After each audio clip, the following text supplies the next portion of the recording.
Hey, what's going on, everybody? Welcome to another week of the weekly daily, another episode of the weekly daily. I don't know what I'm saying already off the bat. 10 seconds in, guys. Welcome to another podcast. You guys get it. It's a very chilly day. I know I've been saying that progressively as we move on in the year. That's how seasons work. That's how winter works, usually, for the most part. But it is freezing. It's like 25 degrees, which is up from yesterday, which was in the teens. It's snow. There's snow outside, guys. We got about 10 inches of snow over the weekend. And you know what? I'll say it. Don't like it. Not a fan. Not a fan at all. But yet here we are. Got the apartment at 70 degrees. And the thermostat here in the apartment is a dirty liar because feels about 62 right here. And no, you can tell. So, this is how it is with a lot of apartments, or just places, houses, heating spaces. My room, which is in the back, which is kind of in the center of there's like 4 apartments crammed together. So my back wall is up against like the other apartment. Much warmer back there. It's probably a true 70 degrees. Whereas right now I'm about 6 feet from the window, and these windows were probably installed in 1968. Before window technology had really figured it out, So they're like, hey, we figured out clear windows. That's a big deal, but we don't know how to keep the cold out. And that's what these windows are pretty bad. But that's where we're at, man. We got a lot of snow. It's been just another hectic week. Man, a lot of stuff going on. I finished that book that I've talked about. Finally finished The 12th Planet, which was a book about an alternative theory as to our origins of human beings, and it was very interesting. It was a very interesting read. I think a lot of people would probably not like it if you don't care about different theories of kind of like aliens and gods being aliens and all the historical references of Mesopotamia and all that stuff that I've talked about. But very interesting. To summarize it quickly for you guys, it basically, the theory is that the gods that are referenced in not only the Bible, but in Sumerian culture, in Greek culture or Greek mythology or whatever, and in a bunch of other ones, those are claimed to not be myths and actually be gods who aka are like aliens from this 12th planet called Nibiru, something like that. And they came 450,000 years ago, created man as like an image of themselves. I don't know. They created man, however they did it. And they created man because they wanted help mining. They were mining the planet for gold. Again, this is what the book says. Do I believe it? I think it's a very interesting theory. But, as I am in many parts of life, agnostic. Who knows? I don't know. But they created man to help mine gold because they didn't like doing it themselves. So they're like, let's just create a bunch of people similar to us and they can dig for gold. And that was 450,000 years ago, which I guess is assumed around the timeline of Adam and Eve. And so, yeah, that's kind of the whole thing. And this planet, the 12th planet, apparently rotates on an orbit that comes by our planets like every 3,600 years. So was pretty interesting. It's a pretty dense read. It took a while to read because I was reading like 10 to 15 pages at a time because it was very heavy on the words like Mesopotamia and Sumer and the a bunch of old cultures that I'm like, it's been such a long time since I took history. I don't even know what classes. History, anthropology, history, I guess it would be. But I think that was a pretty short couple chapters, if I had to guess, because I don't have much knowledge of that. But pretty interesting. Pretty interesting. I did enjoy it. A lot of names and god names and different EA, Inkill, Enlil, Anush, whatever. You guys get it. If you read it, you know what? Maybe you'll recognize some of those words. But now I'm on to a different book, and I'll tell you what. I'm reading another book called Big Magic. It's about like creative living. And I'll be honest, pretty good. I went from, it was a very dense read, The 12th Planet, to this is like a very easy read. And boy, it feels nice. Because sometimes your brain, The 12th Planet was very interesting, but I was reading it and I was just like, I feel kind of stupid, or I feel like fatigued after reading 5 to 10 pages at a time, which is kind of, a little discouraging. But this book, Big Magic, which I don't remember the author's name, might be something Elizabeth Gilbert, maybe. She wrote Eat, Pray, Love. That's all I know. Haven't read it, but apparently that was a big book. Is that the book they made a movie about with Steve Carell? Did they? No, not Eat, Pray, Love.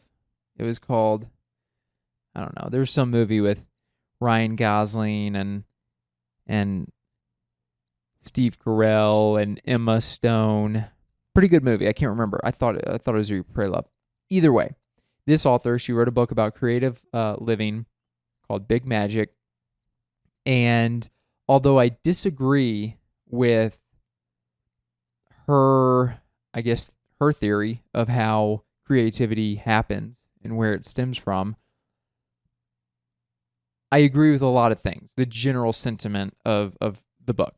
And I haven't finished yet, but I'm about 160 pages in out of maybe a 250 page book. So I've gotten a decent ways, which is funny because like it took me months to read 400 pages of The 12th Planet, and I'm probably going to finish this book in 3 days. So sometimes your brain just has an easier time reading certain things. But the general theory that she has is that we don't come up with ideas. Ideas are like kind of like living entities that float around in the world and come to us. And once we get those, we need to act on them to create that idea. And if we don't act on them, that idea will at some point leave and find somebody else to bring that idea to fruition. Which, I mean, also underlying just things she says, I do agree with, which is like, you just gotta, in order to be creative, and this is what I believe, you just gotta keep doing it.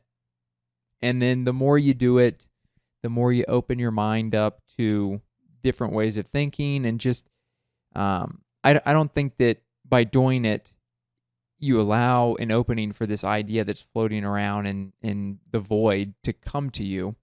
But I think it all is all in your head. I don't think it's a living thing outside of your mind. I think it's all in your mind. And the more you allow yourself, similar to meditation, if you like meditate and focus, you can like get into depths of your brain that maybe you wouldn't otherwise be able to get to. And so that sentiment I agree with. And it's a good book, actually. Like I said, I went into it being a little skeptical, but all the other stuff she talks about, which is just like, you don't have to, we're all creative. Everybody's creative. You don't have to be like, you shouldn't be striving to be like the best ever, or you shouldn't be worried about that.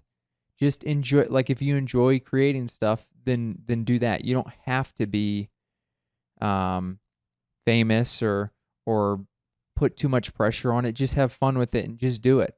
And yeah, there's a lot of good points in there that I think would be. I mean, it's 100% relevant to comedy. She's obviously talking from the perspective of a writer, but she's also writing the book and just talking about creativity in general. So it's not just for writing, but obviously her perspective is specifically coming from the point of view of a writer. But yeah, it's very, I've been going through the last couple of months a bit of a rut or a slump when it comes to writing jokes. I've written, I've been working on a new story, and I've still written stuff, but I just feel like a little bit of a funk where I'll write, and you look through it and you go, I mean, this is all just words on paper. Whereas other times when I'm feeling a little bit more creative or a little bit more in the zone, I guess you could say, I'll write and just it kind of comes out in joke form. Like my brain understands the algorithm and the structure of jokes better at this point, and I'll come out writing it like that. And whether it's the funniest thing or not, a lot of times maybe it's not funny, but at least it's the structure of a joke. And then from there, maybe I can look at switching out punchlines or adding tags or things like that to improve the joke. But recently, I've been a little bit in a funk in that sense. And honestly, reading this book has given me motivation, and also has calmed me in a sense to go, look, sometimes stuff comes out more creative, other times it doesn't. But at the end of the day, if you keep with it, stuff will continue to come. You just have to be patient and understand that that's kind of part of the process, which I understand. And I've gone through these ebbs and flows before as well. But as many comics, and I'm sure other writers, whatever, continue to mention, have mentioned in the past, I say it to myself, it's part of the thing, but also every time you go through it, you have that thought. You're like, will I ever write a joke again? Do I know how to write a joke? Is it the end of the road for me? Am I out of jokes? And it's funny because it's just natural to have those thoughts when you're going through kind of funks. But every time you go through that funk, if you keep at it, you come out of it and you go, oh, I wrote this, I got this thing. But every time you're in that funk, it's very easy to go, well, this might be just the funk that totally runs into a dead end. I mean, that made it sound like I'm like having an existential crisis. I'm not. I'm very happy and excited where I'm at with comedy, and I'm continuing to work, and I'm still coming up with things here and there. So it's not like it's like, oh, I haven't written a joke in years. It's just I would like to have more output and more gold, just jokes that are coming out. But fact of the matter is, you gotta work hard at it, and most of your jokes won't be great. And so you gotta keep doing it, keep fighting through the mediocre ones and the non-jokes that you write, and keep going till you get those great jokes. But that's been nice. It's been calming. It feels good to read a book where it's just an easy read and you're flipping pages, and it really does like check that checkbox in your brain for productivity, and like feels like you're accomplishing stuff. So that's been nice to do that. But what else have I been up to? I've been doing a decent amount of stuff. I'll tell you this. I leveled up one more. I'm trying to level up one more on the health routine side of things. I told you guys last week or 2 weeks ago, I'm taking the AG1 Athletic Greens. very expensive, $3 a scoop. It's an investment for sure. But I've been having that for a couple weeks. I'll have that in the morning, kind of get up, have that drink, and then just fast until lunch. And feeling good.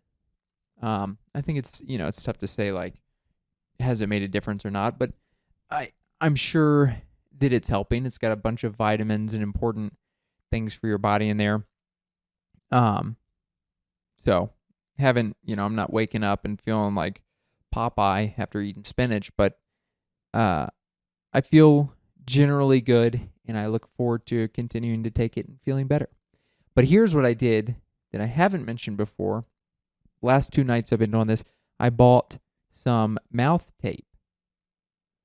I don't know if you guys have heard this, but I've heard recently this is a thing. You've probably seen some marketing for it or ads for it if you're on the internet at all. But if not, it's mouth tape to tape your mouth shut basically at night while you're sleeping to force yourself to breathe through your nose, because apparently that's a better way. It's just better, apparently. I think it gets more oxygen to your system, I'm assuming. I'm not 100% sure. So I bought some tape, and I've done that the last 2 nights. And it's kind of funny. I wasn't too stressed about it, but, anything where you're shutting your mouth at night, like hopefully my body knows to breathe through my nose, nose to breathe through my nose, nose. Different spelling, in case you guys were wondering. But I woke up both mornings, so it's fine. And I felt pretty good the last 2 mornings. I will say, I try to get a decent amount of sleep, and I try to, health-wise, eating, exercise, all that stuff. I'm trying to do all that stuff to hopefully feel good waking up in the morning in general. But I do feel like sometimes I wake up not as well rested, and it's frustrating when I've gotten 8 or 9 hours of sleep.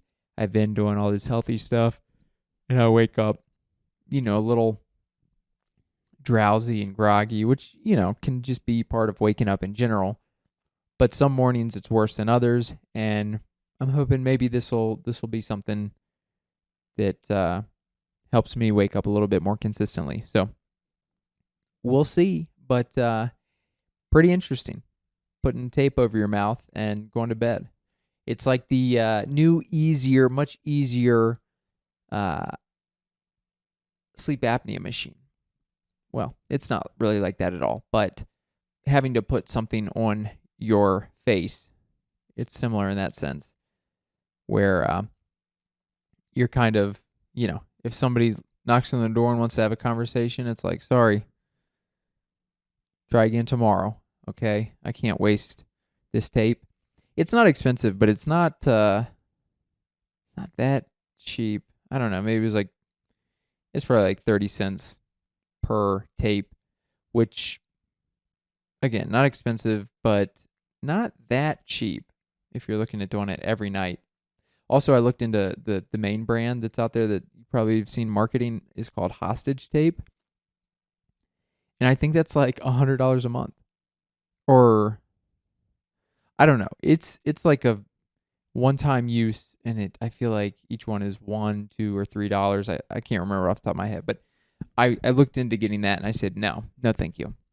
I'll take Athletic Greens because that's nutrients for my body, but I'm not going to pay $3 per tape on my mouth. So, but there's a little update for you guys on kind of like what I've been up to with routine-wise, health-wise. I've been running a little bit more, which feels good in the colder weather. Can get a little bit further runs in and not feel so overheated, which is nice. I'm going to try to build up, and I should probably sign up for a half marathon or some sort of race at some point. I think I'm going to do a turkey trot, or I know I already signed up for it.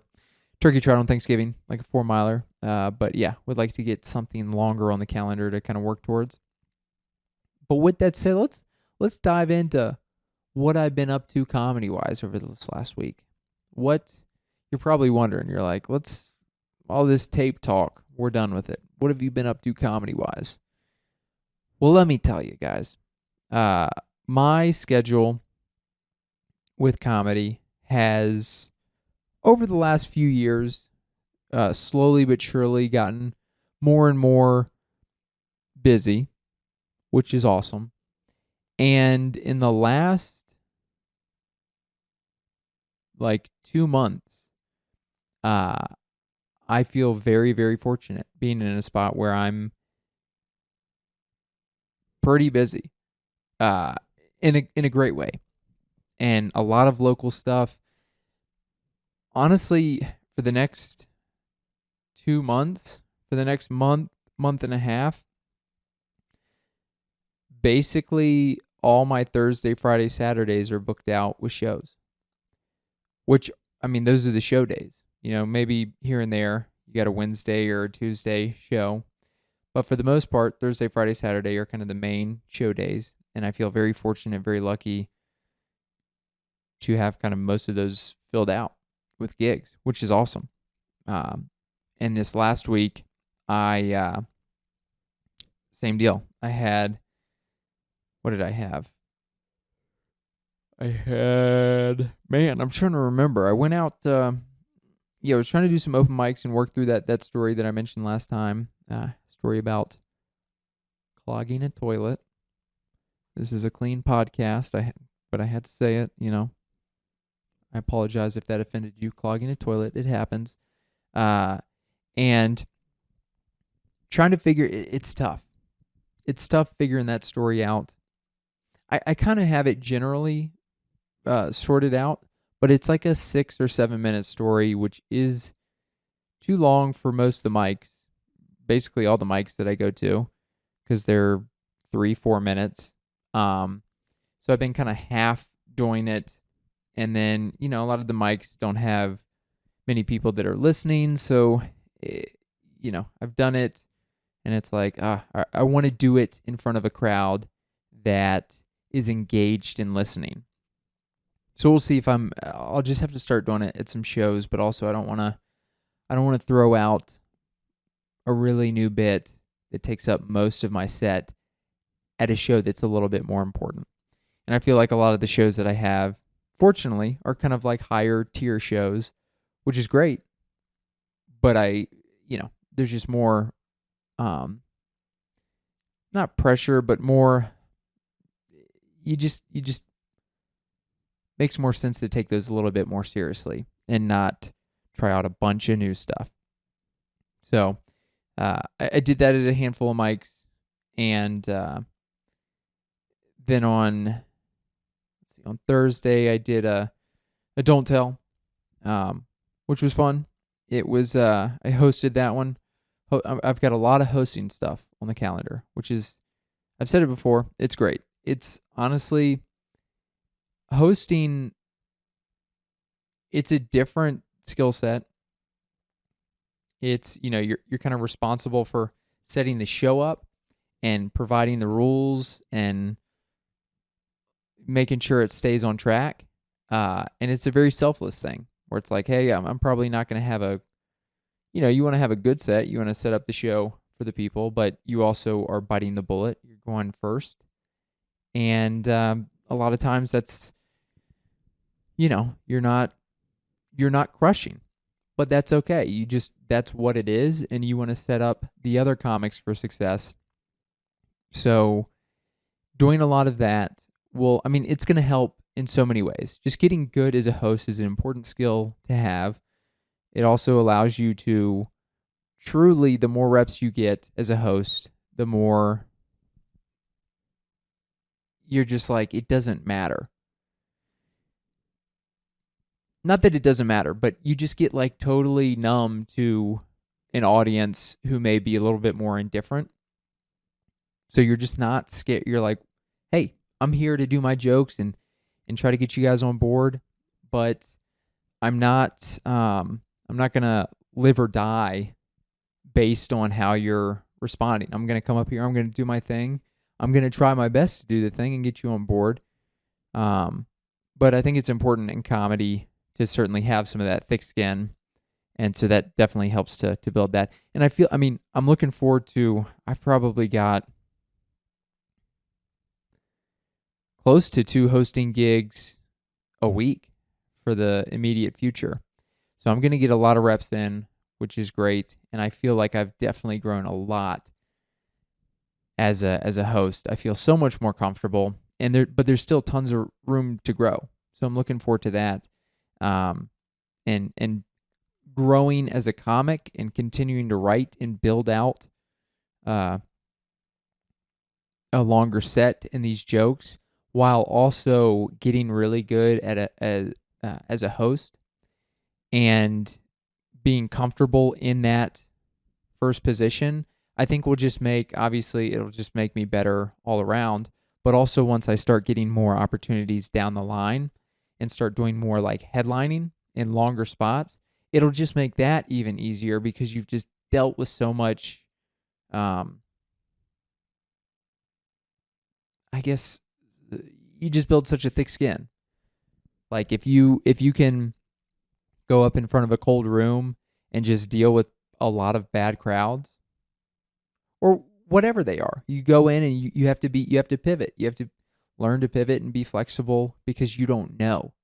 That'll just make it easier in the future when you're doing a longer set, but you're in a spot where you do know. You can look at the crowd beforehand, and even if they are cold, you're like, I've dealt with a million of these. So excited for that moving forward. I did that on Thursday, hosted a show for Don't Tell. Actually didn't have a show on Friday, which did I have a show? No show on Friday.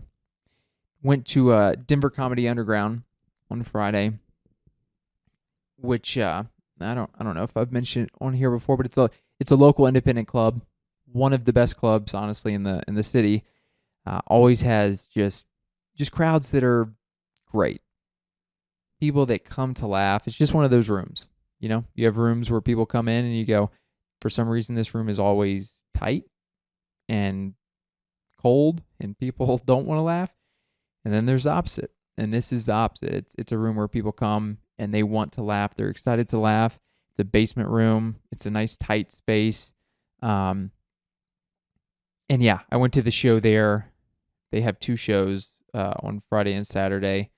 And this last Friday they did what was it? I think an 8:00 showcase show, or no, it had a headliner, but a show, just a stand-up show, and everybody ripped. I mean, it was such a hot crowd, but it's usually like that. It was encouraging to see and hear that.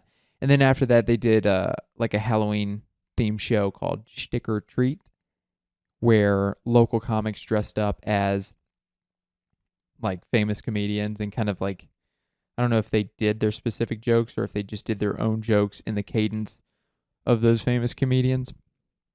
I didn't stick around for that. I left before that, but interesting concept. I saw some Instagram reels of people doing it. But then Saturday came around, and that's when the snow came, and it was pretty obnoxious. People were talking about, and I do this all the time here in Denver, where people go, oh, there's going to be snow coming up, and like I'll look on the weather app, and it doesn't really, maybe it'll be like 30% chance of snow, or maybe it won't even say that. And I'll look through, and it doesn't give any details, but then somebody, during that day that it's supposed to snow, they're like, yeah, there's going to be a foot of snow. I'm like, a foot? How am I not seeing that? That's a pretty large amount. And that was kind of what happened here. I had a show Saturday night, which was like, it was like 40 minutes from my house, so it wasn't close. And I was like, oh, it'll probably be fine. And then it started snowing pretty heavily before I even left. And I'm like, oh gosh, all right, well, we'll see how this goes. So I drive there. It's dark, it's snowing. I go really slow. It wasn't terrible.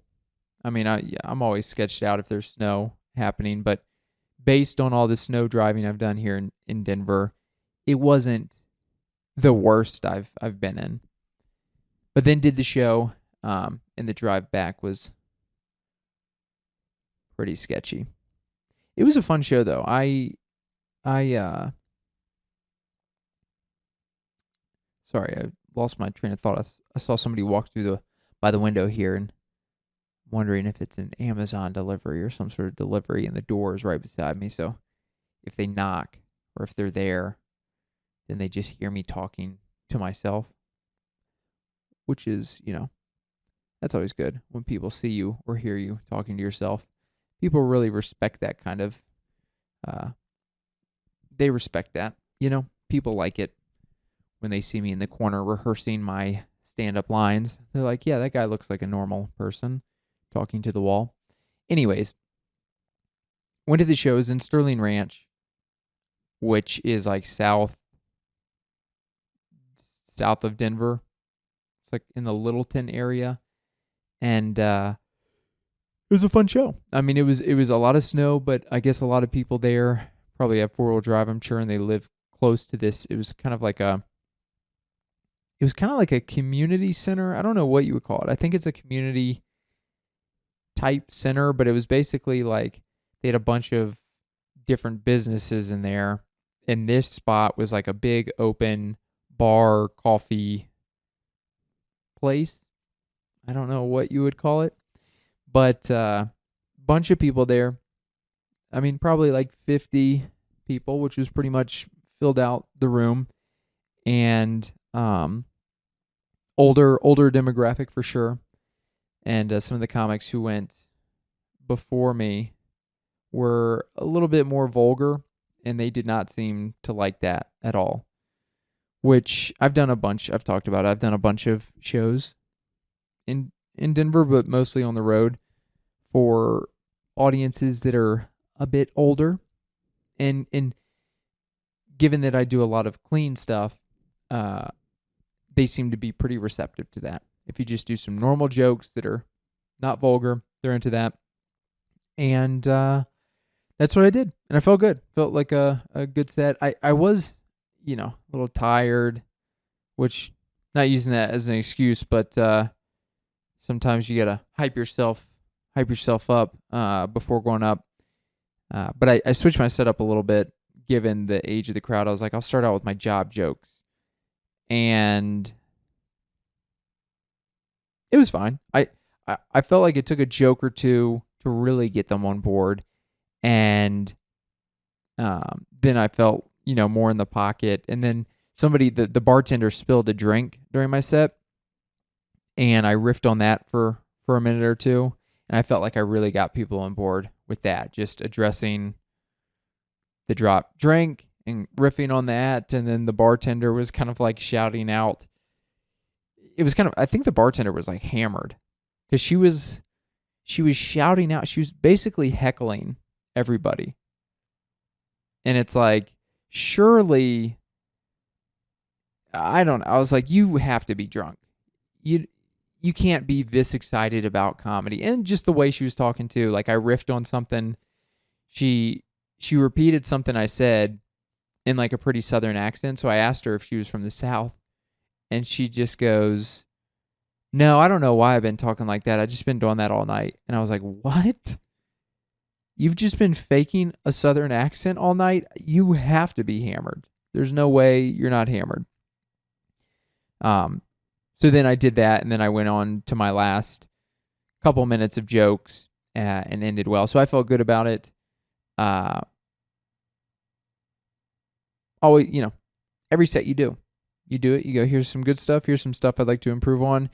I think the main thing out of that set was, I tried to get into my job jokes by kind of going through a longer-winded joke, which I don't know that that's the best idea. I think most of the time you want to get to a joke quickly. And if you're not getting to a joke quickly, I think rather than doing a long-winded joke, I think maybe just doing it in the moment, addressing, riffing about the room or the place or whatever, makes more sense if you're not going to get to a joke quickly. Either do a joke that gets to the punchline quickly. If you're not going to do that, have it be an in-the-moment thing. Not starting with a joke where you're doing the pre-rehearsed words and it doesn't get to a punchline quickly. But that's pretty inside baseball there for you guys.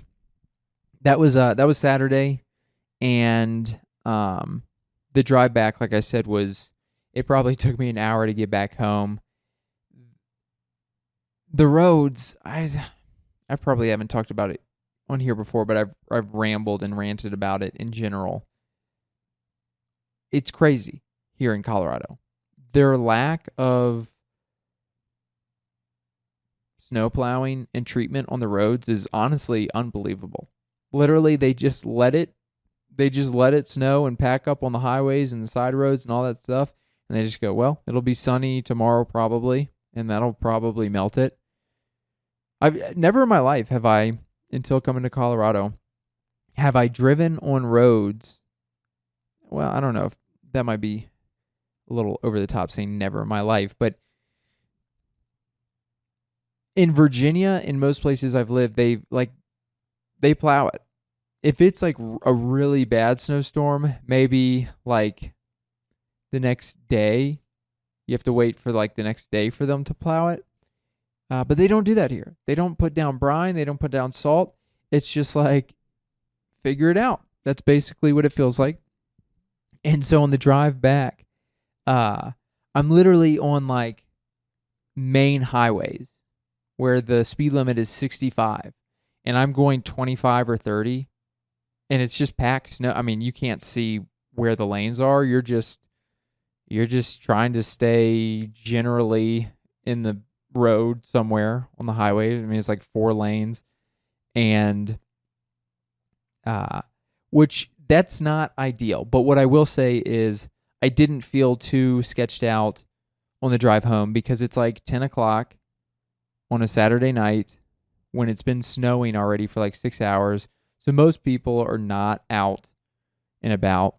So there's not many people on the road, which is my main concern, because I will drive slow. I will drive as cautiously as possible, which in almost all situations like that where there's inclement weather, as long as somebody else on the road, if it's not busy on the road, you're probably going to be fine. The only concern at that point is black ice, or like if you're coming down a hill and have to stop at a stoplight or something like that, and the snow and ice doesn't allow you to stop.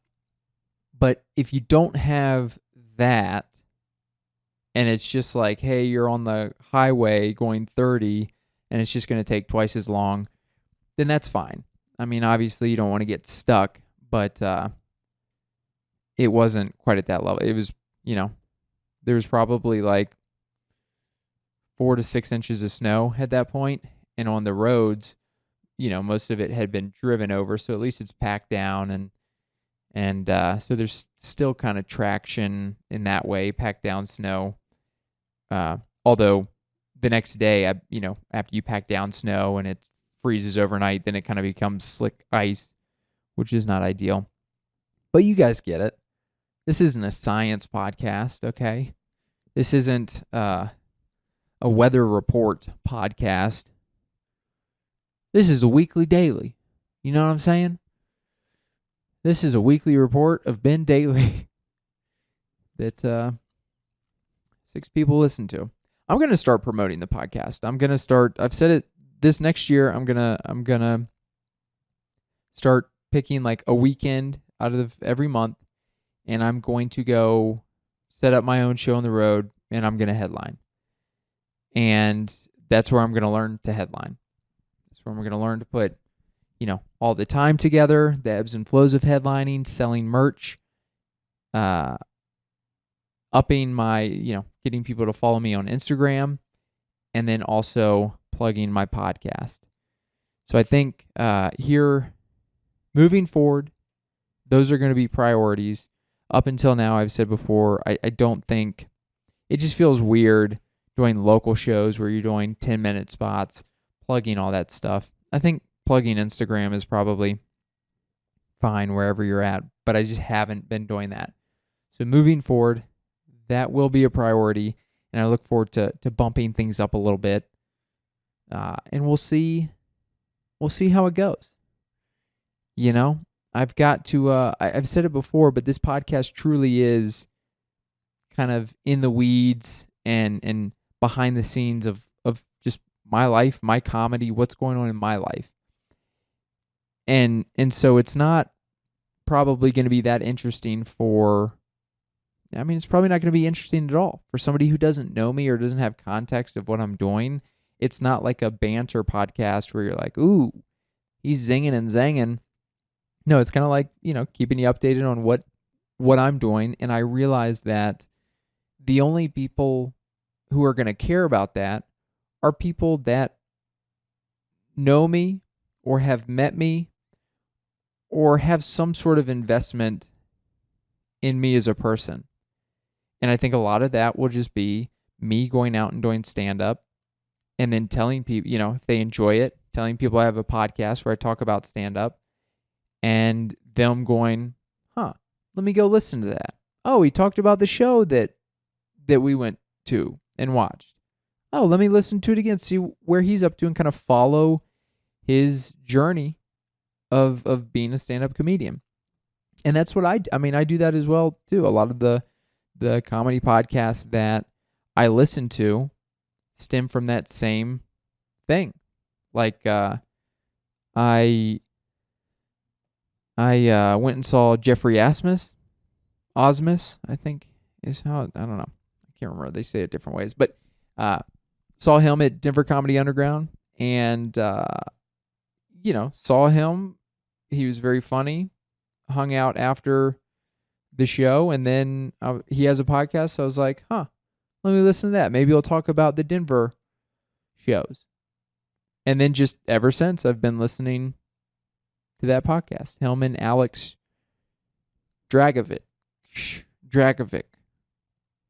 Something like that. So that's one. There's a guy that I don't even know if I met him. I just interacted with him, I think, over social media a year or two ago in Oklahoma, who had a podcast for a bit, and I listened to that every once in a while just to kind of keep tabs on, like, where's this guy's career at? Where's his comedy journey taking him? And I'm sure there's multiple others as well. So I think that, I hope that will be similar for other people who see me at shows and want to follow my journey. So I realize that without going on the road or without plugging it at shows where people see me and hopefully like me, I'm not going to grow this podcast any other way. So I need to start doing that, and I plan on doing that, and I look forward to doing that. So we'll see. I've only got a couple minutes left here, then I'm going to eat lunch. I've got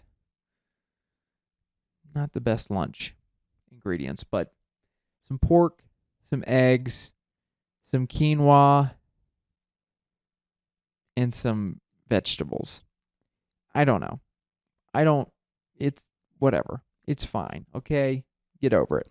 But a couple jokes that I've been working on to give you guys a little update on what I'm trying to figure out over this next week or two, as far as just putting together new jokes, patching together old jokes.